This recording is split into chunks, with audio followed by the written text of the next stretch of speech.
الحمد للہ وکفا وسلام علی عبادہ الذین اصطفیٰ اما بعد۔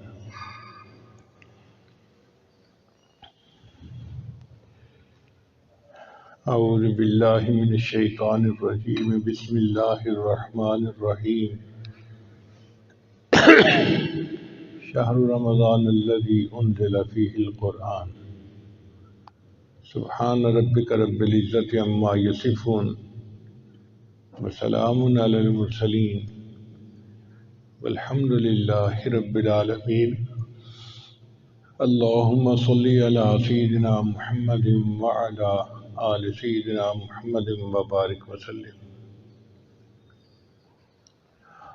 دنیا میں ہم دیکھتے ہیں کہ سال کے موسم بدلتے ہیں، کبھی سردی ہے، کبھی گرمی ہے، کبھی خزاں ہے، کبھی بہار ہے۔ جب بہار کا مہینہ آتا ہے نا تو ہر طرف ہرا بھرا ہوتا ہے، پھول کھلے ہوتے ہیں، پھل لگے ہوتے ہیں، انسان خوشی محسوس کرتا ہے۔ اللہ تعالیٰ نے رمضان مبارک کو بھی باطنی طور پر ایک بہار کا مہینہ بنا دیا ہے۔ چنانچہ نبی علیہ السلام کئی مہینے پہلے سے دعا مانگتے تھے، اللہم بارک لنا فی رجب و شعبان و بلغنا رمضان۔ اے اللہ ہمارے لیے رجب اور شعبان میں برکت عطا فرما اور ہمیں بخیریت رمضان تک پہنچا۔ اب آپ اندازہ لگائیں کہ اللہ کے محبوب صلی اللہ علیہ وسلم جس مہینے کی آمد کا انتظار کرتے ہوں وہ مہینہ کتنا برکت والا ہوگا۔ برکتوں کا مہینہ، رحمتوں کا مہینہ، شہر الغفران، مغفرت کا مہینہ ہے۔ لہذا ہمیں چاہیے کہ ہم رمضان مبارک کے لیے ابھی سے تیاری کریں۔ جیسے دنیا میں کوئی تقریب ہوتی ہے نا تو لوگ نہا دھو کے تیار ہو جاتے ہیں۔ شادی کا موقع ہے، دلہن بھی غسل کرتی ہے اور دلہا بھی غسل کرتا ہے۔ کہیں کسی تقریب میں جانا ہے تو لوگ غسل کر کے تیار ہو کے جاتے ہیں۔ اسی طرح رمضان مبارک کے لیے ہمیں باطنی طور پہ غسل کرنا چاہیے۔ اور باطنی غسل کیسے ہوگا؟ جب ہم اپنے گناہوں سے سچی توبہ کر لیں۔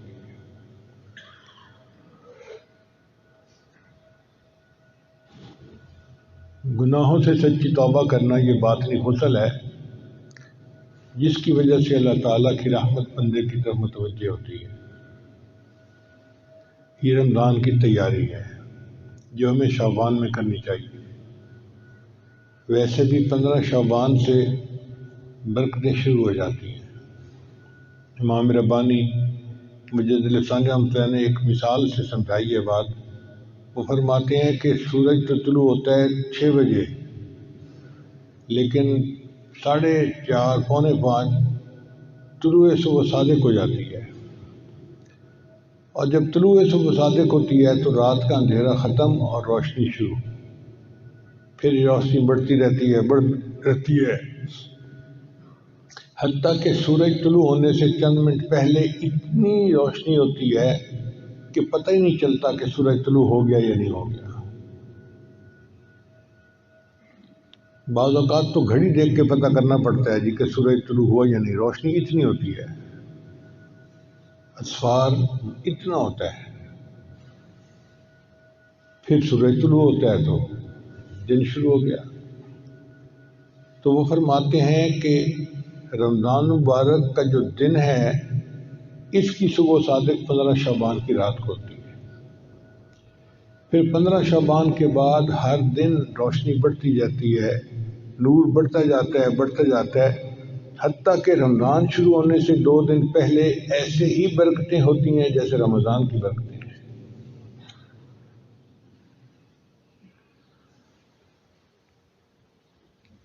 پندرہ شعبان کی رات کو اللہ تعالیٰ آنے والے سال کا بجٹ بنواتے ہیں۔ کس بچے نے پیدا ہونا ہے، کس بندے نے فوت ہونا ہے، کس کو خوشی ملنی ہے، کس کو غم ملنا ہے، کس کو صحت، کس کو بیماری، اور یہ لسٹیں بدلتی رہتی ہیں، تبدیل ہوتی رہتی ہیں۔ پھر 27 رمضان کو اللہ تعالیٰ یہ فرشتوں کے حوالے کر دیتے ہیں، بھئی اب اس کو امپلیمنٹ کرنا ہے آپ نے۔ اب آپ بتائیں کہ ہم جو ہر وقت روتے رہتے ہیں، رزق کی تنگی، صحت کی مسئلے، فلاں مسئلے، بھائی جب فیصلے ہونے کا وقت ہے اس وقت کیوں نہیں رو دھو لیتے؟ جب اللہ تعالیٰ فیصلہ فرما رہے ہیں اس وقت اگر رو لیں گے تو اللہ تعالیٰ فیصلہ تبدیل کر دیں گے۔ اب جب ایک دفعہ فیصلہ ہو گیا اور لسٹیں بن کے مل گئیں فرشتوں کو، پھر ہم کہتے ہیں جی تقدیر بدلواؤ، تو بیوقوفی ہے نا ہماری۔ ہمیں دعا اس وقت کرنی چاہیے جب اللہ تعالیٰ فیصلے فرما رہے ہیں۔ تو 15 شعبان سے لے کے پورا رمضان 27 رمضان تک کا وقت یہ آئندہ سال کے بجٹ کا وقت ہے۔ اگر اس میں کوئی تبدیلی کروانی ہے اپنی حاجت کے مطابق تو اللہ سے اس وقت آہوزاری کرے اور اللہ کو منائے، اور اللہ تعالیٰ جلدی مان جاتے ہیں۔ اللہ تعالیٰ ایسے مہربان ہے کہ بندہ اگر نافرمان بھی ہو جائے تو بھی اللہ بندے کو نہیں چھوڑتے۔ فرعون کتنا بڑا نافرمان تھا، اللہ رزق دیتے تھے، صحت اس کو اللہ نے دی ہوئی تھی، بادشاہی اس کو اللہ نے دی ہوئی تھی، تو ایسے نافرمان کو بھی اللہ اکیلا نہیں چھوڑتے، تو پھر فرمان بردار کو اللہ کیسے اکیلا چھوڑیں گے؟ اس لیے ہمیں چاہیے کہ ہم اس وقت کی قدر کریں اور خوب عبادت کریں۔ نبی علیہ السلام نے رمضان شروع ہونے سے پہلے صحابہ کو اکٹھا کیا اور فرمایا کہ تمہارے اوپر قد اضلکم شہر عظیم، ایک عظیم مہینہ تمہارے اوپر آ رہا ہے، ایک مہینہ جو برکتوں سے بھرا ہوا ہے۔ اب اللہ کے محبوب ہم جب کسی کو عظیم مہینہ کہہ رہے ہوں اور اس کی برکتیں سنا رہے ہوں تو وہ کتنی برکت والا مہینہ ہوگا۔ اس لیے رمضان مبارک کے لیے ابھی سے ہم ذہنی طور پہ تیار ہو جائیں، اپنی مصروفیتیں آگے پیچھے ایسی کریں کہ رمضان میں ہم سکون سے عبادت کر سکیں۔ ایک مہینہ عبادت کریں گے اور اس کی برکتیں پورا سال ہمیں اپنی آنکھوں سے نظر آئیں گی۔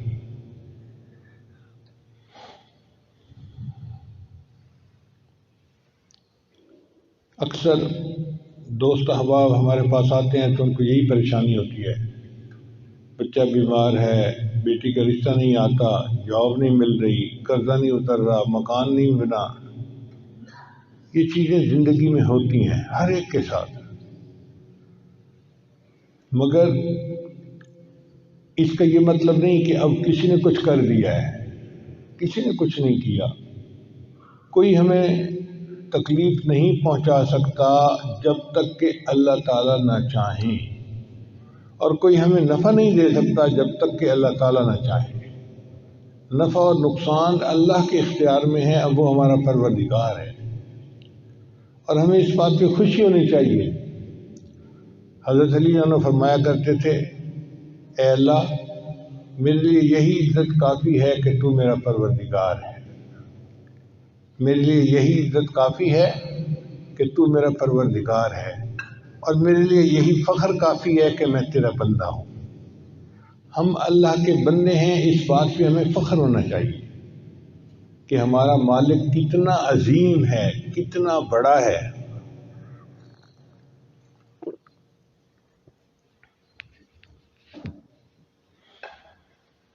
تین باتوں پہ مومن کو خوشی ہونی چاہیے۔ رضیت باللہ ربا، اللہ سے میں راضی ہوں کہ وہ میرا رب ہے۔ وبمحمد النبی، اور نبی علیہ السلام سے میں راضی ہوں کہ وہ میرے نبی ہیں، میرے آقا ہیں۔ وبالاسلام دینا، اور دین اسلام سے میں راضی ہوں کہ وہ میرا دین ہے۔ ان تین باتوں پہ ہمیں خوشی ہونی چاہیے۔ ایمان کی سلامتی کی یہ دلیل ہے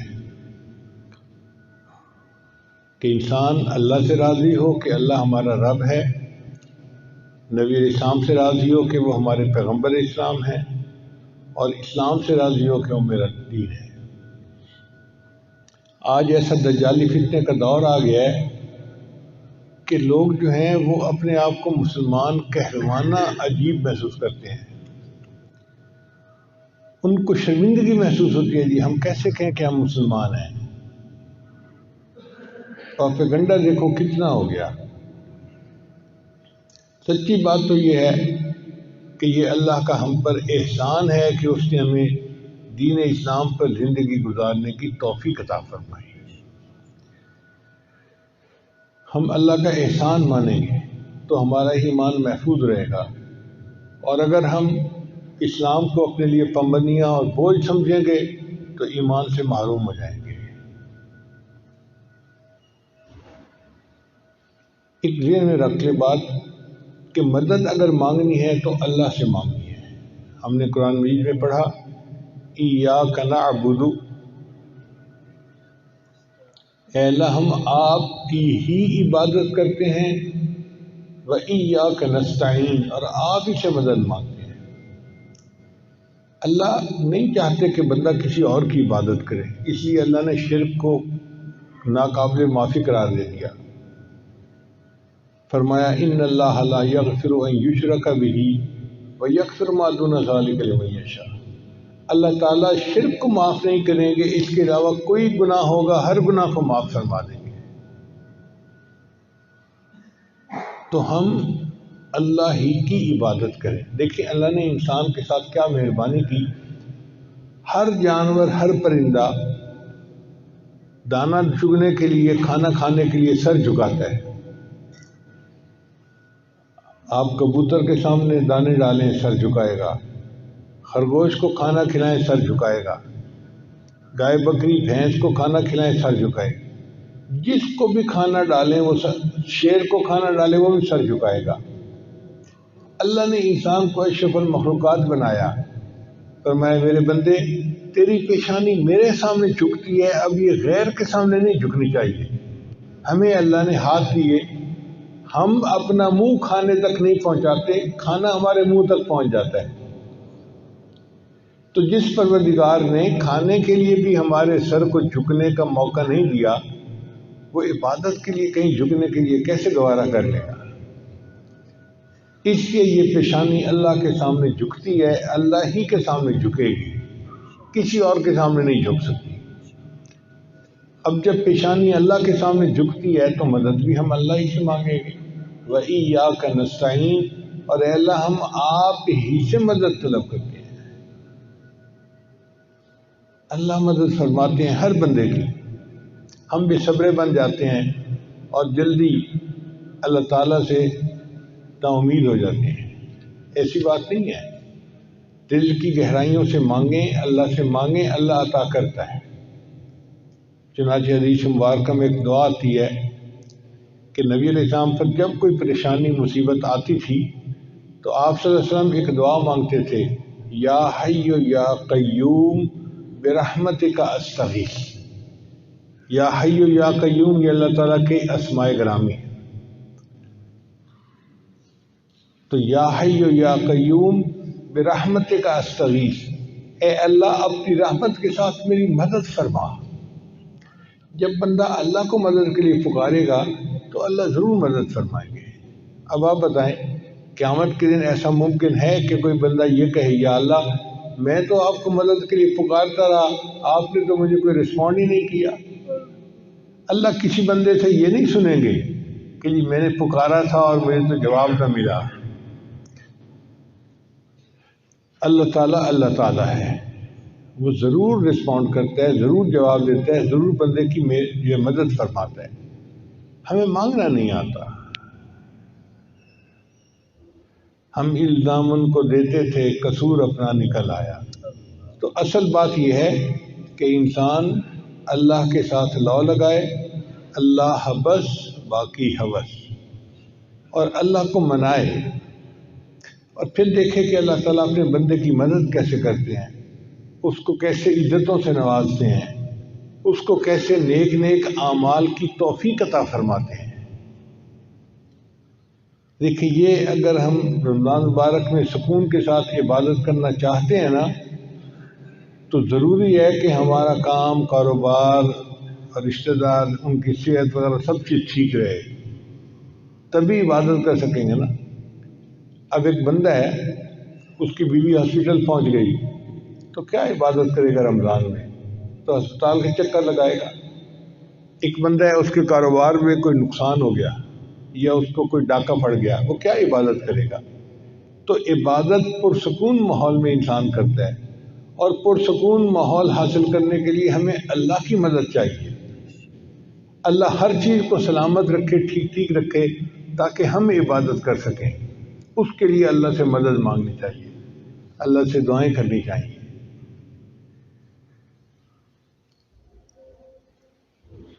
ہمارے بعض اکابرین تو رمضان مبارک میں ہر روز ایک ختم قرآن کیا کرتے تھے۔ امام اعظم ابو حنیفہ رحمۃ اللہ کے بارے میں لکھا ہے کہ رمضان مبارک میں 63 مرتبہ قرآن مکمل کیا کرتے تھے، ایک قرآن مجید دن میں اور ایک قرآن مجید رات میں، تو 60 ہو گئے، 30 طرف 2 60، اور 3 قرآن مجید تراویح کی نماز میں، تو 63 مرتبہ قرآن مجید پڑھتے تھے رمضان مبارک میں۔ امام شافعی رحمۃ اللہ کے حالات میں بھی لکھا ہے کہ وہ بھی ایک دن میں ایک قرآن مجید پڑھا کرتے تھے۔ اب عام آدمی تو کہا جاتا ہے کہ وہ ذرا سکون سے پڑھے، تھوڑا تھوڑا پڑھے، لیکن حفاظ کے لیے کوئی قید نہیں ہے، وہ اگر ایک دن میں ایک ختم کرنا چاہیں تو وہ کر سکتے ہیں، چنانچہ یہ حضرات کرتے تھے، اتنے قرآن مجید کی تلاوت ہوتی تھی۔ نبی صاحب نے فرمایا الصیام والقرآن یشفعان، کہ روزہ اور قرآن مجید قیامت کے دن بندے کی شفاعت کرے گے۔ یعنی روزہ جو ہم نے رکھا ہوگا نا، وہ بھی بندے کی شفاعت کرے گا، اور قرآن مجید بھی شفاعت کرے گا کہ یا اللہ یہ بندہ میری تلاوت کرتا تھا، اس کو جنت عطا فرما دے۔ بلکہ جنت کے مختلف دروازے ہیں، ان میں سے ایک دروازے کا نام ہے باب الریان۔ جو لوگ اچھے انداز سے روزہ رکھنے والے ہوں گے تو ان کو اللہ تعالیٰ باب الریان سے جنت میں داخل کر دیں گے۔ اب یہ باب الریان سے جنت میں داخل ہونے والا مسئلہ عجیب ہے۔ ہمیں ایک مرتبہ یہ بات سمجھ میں آئی، ہم نے ایک ملک میں جانا تھا، تو پوری فلائٹ پہ کوئی 4-5 دیسی لڑکے تھے، دیسی بندے تھے، ہم پاکستانی، باقی سب گورے تھے۔ یو کے سے جہاز چلا اور اس ملک میں پہنچا۔ اب 4-5 بندے تھے جو دیسی تھے اور باقی سب گورے وہاں کے تھے۔ انہوں نے کیا کیا کہ ایک گیٹ ان کا تھا جہاں انہوں نے ایک بندے کو بٹھایا ہوا تھا، وہاں پہ وہ آنے والے کا صرف پاسپورٹ دیکھتے تھے، کوئی اس پر سائن نہیں، کوئی مہر نہیں، کوئی چیکنگ نہیں، کچھ نہیں۔ بس وہ آتا تھا اور دور سے اپنا پاسپورٹ دکھا دیتا تھا کہ یہ پاسپورٹ ہے اور یہ میری تصویر ہے۔ جتنی دیر میں ہم 4 بندوں نے امیگریشن کروائی، اس سے پہلے 400 بندے اس گیٹ سے پاس ہو گئے۔ تو میرے ایک دوست ساتھ تھے، میں نے کہا بھائی آج مجھے ایک بات سمجھ میں آ گئی کہ ان کے پاس پاسپورٹ تھا اس ملک کا، یہ دکھاتے گئے اور پاس ہوتے گئے۔ اسی طرح اللہ تعالیٰ جنت میں ایک باب الریان بنائیں گے، جو روزہ اچھی طرح سے رکھنے والا ہوگا، اللہ فرمائیں گے روزہ اچھا رکھا تھا، چلو جاؤ، تو جنت میں داخل ہوں گے۔ اس لیے رمضان مبارک کی اہمیت ایسی ہے کہ ہم ابھی سے اس کی تیاری کریں، ذہنی طور پہ بھی، اپنے کاموں کو بھی ایسے کریں کہ رمضان مبارک میں زیادہ سے زیادہ وقت ہمیں اللہ کی عبادت کے لیے مل جائے، اور یہ اللہ کی رحمت، مہربانی ہے، اللہ نے ہمیں یہ موقع عطا فرما دیا۔ زندگی میں ایک مرتبہ پھر ہم نے شعبان کا آج جمعہ دیکھ لیا، چند دن بعد 15 شعبان کا دن آ جائے گا، اور پھر تو برکتیں شروع ہو جائیں گی، اور رمضان شریف کی برکتیں ایسی ہیں کہ انسان کو اللہ تعالیٰ کا مقرب بنا دیتی ہیں۔ لہذا دعا ہے کہ اللہ تعالیٰ ہمیں اس وقت کی قدردانی کی توفیق عطا فرمائے، اور ہم نے اللہ سے جو مانگنا ہے اس کو اپنے وقت پہ مانگیں۔ بھئی جب لسٹیں بن رہی ہیں اگلے سال کے رزق کی، تو اس وقت مانگے نا، تاکہ اللہ تعالیٰ تبدیل فرما دے۔ بہت سارے نوجوان ہیں جو کہتے ہیں جی کہ شادی کے لیے پیسے نہیں ہیں، یا اچھا رشتہ نہیں ملتا، یا بہت ساری بچیاں ہیں جو کہتی ہیں جی کہ رشتے نہیں آتے۔ بھئی یہ رزق میں شامل ہے، 15 شعبان سے جب یہ اگلے سال کا بجٹ بننا شروع ہوگا، ہم اللہ سے دعائیں مانگنی شروع کر دیں، اللہ تعالیٰ آسانی فرما دیں گے۔ اور کام کاروبار تو اللہ کے اختیار میں ہے، اللہ چاہتا ہے تو بندے کو دے دیتا ہے۔ چنانچہ ایک مرتبہ حج کے موقع پہ ایک میمن صاحب تھے، نوجوان ہمارے ساتھ تھے، اس نے انک پیڈ جیب میں رکھا ہوا ہوتا تھا، اور جہاں سائن کرنے کا وقت ہوتا تھا نا تو وہ انک پیڈ نکالتا اور انگوٹھا لگاتا تھا۔ سعودی عرب میں جہاں حج کا کوئی کاغذ ہوتا وہ انگوٹھا لگاتا تھا۔ ایک دفعہ میں نے اسے کہا کہ بھائی آپ یوں پین پکڑیں اور یوں کر کے ایک لائن لگا دیں گے نا تو وہی آپ کے سائن بن جائیں گے، آپ سائن کیا کریں، چھوڑیں انگوٹھے لگانے کو۔ کہتے پیر صاحب پین تے پکڑنا ہی نہیں تھا۔ عجیب بندہ دیکھا، اس کو پین پکڑنے سے کوئی خار تھی، کہتا تھا پین تے پکڑنا ہی نہیں تھا۔ ہر جگہ وہ انگوٹھا لگاتا، ہر جگہ۔ کہتے میں نے اسکول کا منہ نہیں دیکھا، میں نے پین نہیں پکڑنا۔ خیر ہم خاموش ہو گئے۔ پھر بعد میں وہ مجھے اپنا سنانے لگا کام کہ جی میرا کاروبار اس وقت 900 کروڑ روپے کا ہے۔ وہ بندہ جس نے پین نہ پکڑنے کی قسم کھائی ہوئی ہے، جو انگوٹھے لگاتا ہے، اس کو اللہ نے ایسا کاروبار دے دیا کہ 900 کروڑ روپے کا کاروبار کر رہے ہو۔ پڑھے لکھے کہاں گئے؟ تو رزق تو اللہ کے اختیار میں ہے، ایسے ان پڑھوں کو بھی اللہ رزق دے دیتا ہے۔ تو اللہ تعالیٰ رزق دیتے ہیں، ہمیں مانگنا نہیں آتا۔ اللہ سے مانگیں گے، لپٹ کے مانگیں، رو رو کے مانگیں، آہ و زاری سے مانگیں، دل سے مانگیں، اللہ عطا فرما دیتے ہیں۔ لہذا دعا ہے کہ اللہ تعالیٰ ہماری سب پریشانیوں کو دور کرے، اور ہماری انفرادی پریشانیاں تو اپنی جگہ، ہماری اجتماعی پریشانیاں بہت زیادہ ہیں۔ آپ دیکھیں ہمارا ملک کتنے بحرانوں کا شکار ہے، امت مسلمہ کتنی پریشانیوں کا شکار ہے۔ تو ہم امت مسلمہ کے لیے بھی دعائیں مانگیں، اپنے ملک کے لیے بھی دعائیں مانگیں۔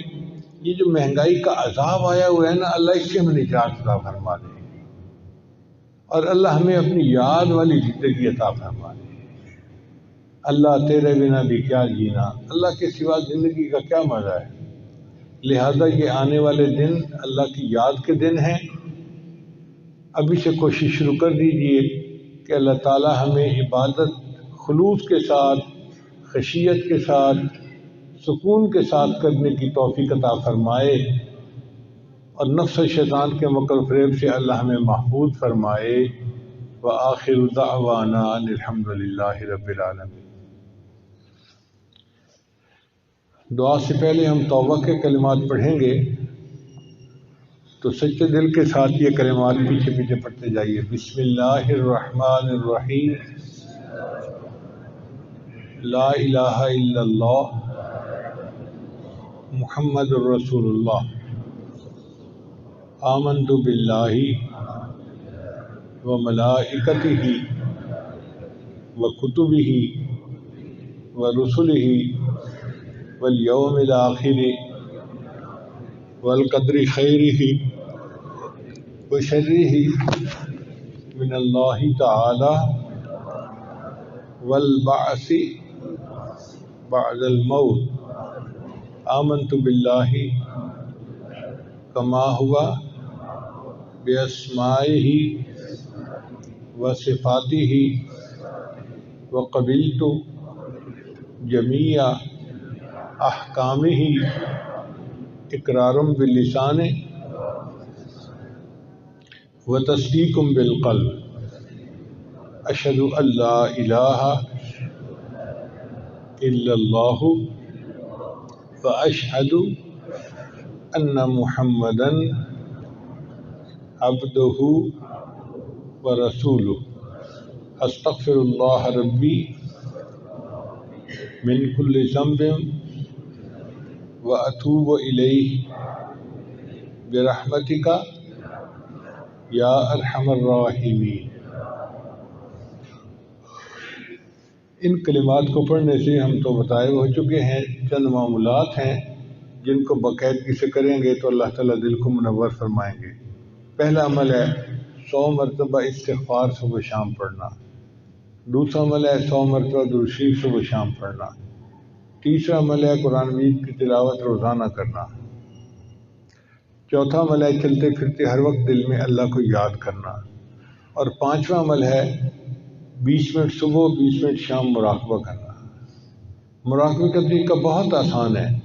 جب آپ نماز پڑھ کے فارغ ہوں تو آنکھیں بند کر کے اللہ سے لو لگا کے بیٹھیں کہ اللہ کی رحمت آ رہی ہے، دل میں سما رہی ہے، دل کی ظلمت اور سیاہی دور ہو رہی ہے، اور میرا دل اللہ اللہ اللہ اللہ کہہ رہا ہے اور میں سن رہا ہوں۔ انشاءاللہ یہ چند منٹ کا مراقبہ دل میں اللہ کی محبت کو بڑھائے گا اور آپ خود محسوس کریں گے۔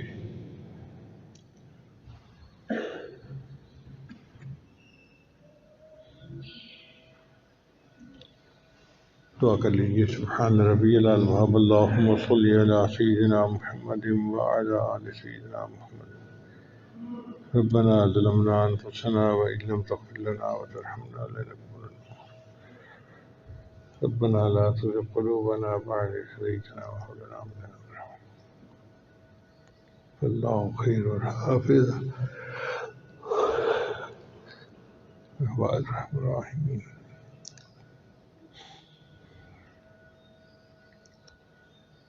اے اللہ جتنے دوست احباب دور قریب سے آئے ہیں سب کی حاجات کو پورا فرما، سب کی نیک مرادیں پوری فرما۔ اللہ ہمیں پریشانیوں سے محفوظ فرما، مصیبتوں سے محفوظ فرما۔ اے اللہ بندے آپ ہی کے ہیں، آپ کے سوا کوئی حاجت روا نہیں اور آپ کے سوا کوئی ہمارا مشکل کشا نہیں۔ اے اللہ ہمارے حال پر رحمت کی نظر کر دیجیے۔ اے اللہ ہماری پریشانیوں کو دور کر دیجیے، بیماریوں کو ختم کر دیجیے۔ اے اللہ ہمارے کاموں کی رکاوٹیں دور کر دیجیے۔ اے اللہ جو حضرات جو دل میں امیدیں لے کے آئے ہیں اے اللہ سب کی مرادوں کو اپنی رحمت سے پورا فرما۔ پروردگار عالم ہم پر رحمت کی نظر فرما۔ اے اللہ آپ کو آپ کی کبریائی کا واسطہ، آپ کو آپ کی خدائی کا واسطہ، اللہ ہمیں جدائی کے عذاب سے محفوظ فرما۔ ہماری ان دعاؤں کو اپنی رحمت سے قبول فرما۔ پروردگار عالم رحمت کا معاملہ فرما۔ اے اللہ آپ تو عظیم ہیں، ہمارے گناہوں کو نہ دیکھیے، اپنے کرم کو دیکھیے، اپنی رحمت کو دیکھیے، اپنی عظمت اور کبریائی کو دیکھیے اور ہم پر رحمت کی نظر فرما دیجیے۔ ہماری ان دعاؤں کو اپنی رحمت سے قبول فرما۔ ربنا تقبل منا انک انت السمیع العلیم تب علینا انک انت التواب الرحیم۔ صلی اللہ تعالی علی حبیبہ سیدنا محمد وآلہ واصحابہ اجمعین برحمتک یا ارحم الراحمین۔